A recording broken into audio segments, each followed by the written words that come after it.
पानीपत। इतिहास इसे एक युद्ध के लिए जानता है, लेकिन सच यह है कि यहाँ तबाही युद्ध से बहुत पहले ही शुरू हो चुकी थी।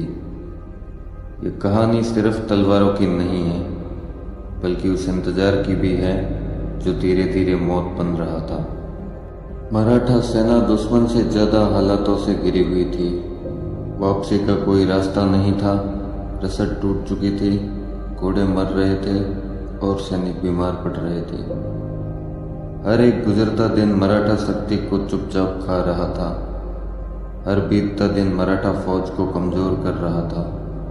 जब तक निर्णायक युद्ध का दिन आया, तब बहुत कुछ पहले ही मर चुका था।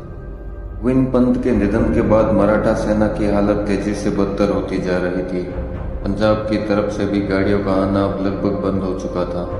सैनिक तो फिर भी जैसे तैसे गुजारा कर सकते थे, लेकिन उनके साथ आए हजारों यात्री, बच्चे, बूढ़े, महिलाएं तथा जानवरों के प्राणों की चिंता भाऊ को सताने लगी। यमुना में पानी घटने के कारण अब्दाली को फिर से नजीब तथा सुजा के इलाकों से रसद मिलनी आरंभ हो चुकी थी।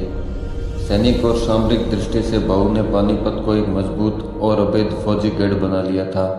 घासदाना आ जाने में भले ही 2-4 दिनों की देरी हो जाए, लेकिन यहाँ पानी भरपूर था। पानीपत को छोड़ना मराठा फौजों के लिए हानिकारक होगा, ये बात भाऊ भी अच्छी तरह से जानते थे। कुछ दिन पूर्व ही भाऊ को पेशवा नाना साहब का खत भी मिल चुका था। दशहरे के दिन ही पेशवा स्वयं एक और फौज लेकर पुणे से पानीपत के लिए निकल चुके थे।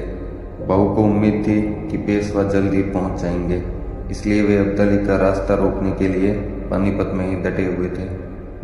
स्वयं पेशवा बालाजी बाजीराव का उत्तर में आने का मतलब साफ था कि अब्दाली के भय से जो स्थानीय ताकतें व मराठा मामलतदार अब तक भाऊ से तटस्थ थे, वे सब खुद आगे बढ़कर पेशवा के साथ मिल जाएंगे।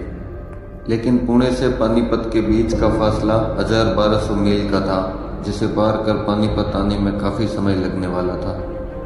जनवरी का महीना लग चुका था। भूख के साथ साथ उत्तर भारत की कड़ाके की ठंड भी मराठों की परेशानियां बढ़ा रही थी। दक्कन की आर्द्र जलवायु के आदि मराठों ने ऐसी ठंड इससे पहले कभी नहीं देखी थी। मराठा छावनी में अकाल तथा घासदाने की कमी की खबरें नजीब को भी लगातार मिल रही थी। वो रोज अब्दाली के पास जाता और उसे मराठों पर हमला करने के लिए उकसाता, लेकिन अभी भी आगे बढ़कर अब्दाली की भी हमला करने की हिम्मत नहीं हो रही थी। पानीपत नगर तथा उसके आसपास के इलाकों में कई जानवर खाने को न मिलने के कारण मरे पड़े थे। जो जीवित बचे थे वे रस्सों में बंधे बंधे कंकाल बन रहे थे।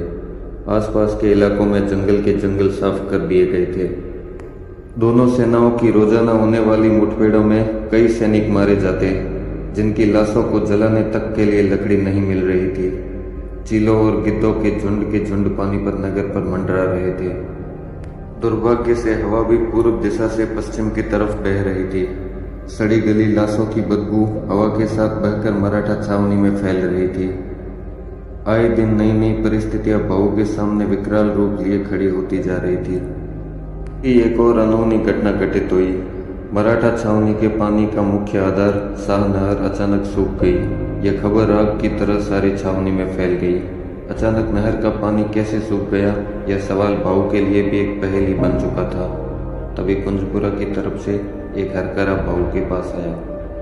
उसने बताया कि 2 दिन पहले ही दिलेर खान ने कुंजपुरा के पास से ही शाह नहर को फोड़ दिया है। उसने कुंजपुरा में तैनात मराठों का थाना भी उजाड़ दिया तथा पंजाब की तरफ से सिखों द्वारा भेजी जाने वाली रसद को भी लूटना शुरू कर दिया। दिलेर खान अपने बाप नजाबत खान की मौत का बदला मराठों से ले रहा था, जो कुंजपुरा पर मराठा हमले के दौरान मारा गया था। पानीपत तथा उसके आसपास के गांवों में काफी मात्रा में कुएं थे, जो भाऊ ने पानीपत आते ही अपने अधिकार में ले लिए थे। लेकिन 1-1.5 लाख की तादाद में मनुष्यों तथा जानवरों के लिए वो कुएं 2-4 दिन से अधिक काम नहीं आ सकते थे। पानीपत तथा उसके आसपास के इलाकों में 2 महीने पहले जो हरियाली, हरे भरे पेड़, झरने दिखाई देते थे, अब उनका नामो निशान तक नहीं बचा था। 2 महासेना सागरों के मध्य यह सारा इलाका भयावह लग रहा था। भाऊ को समझ आ चुका था कि अब अंतिम निर्णायक जंग का वक्त निकट आ चुका है।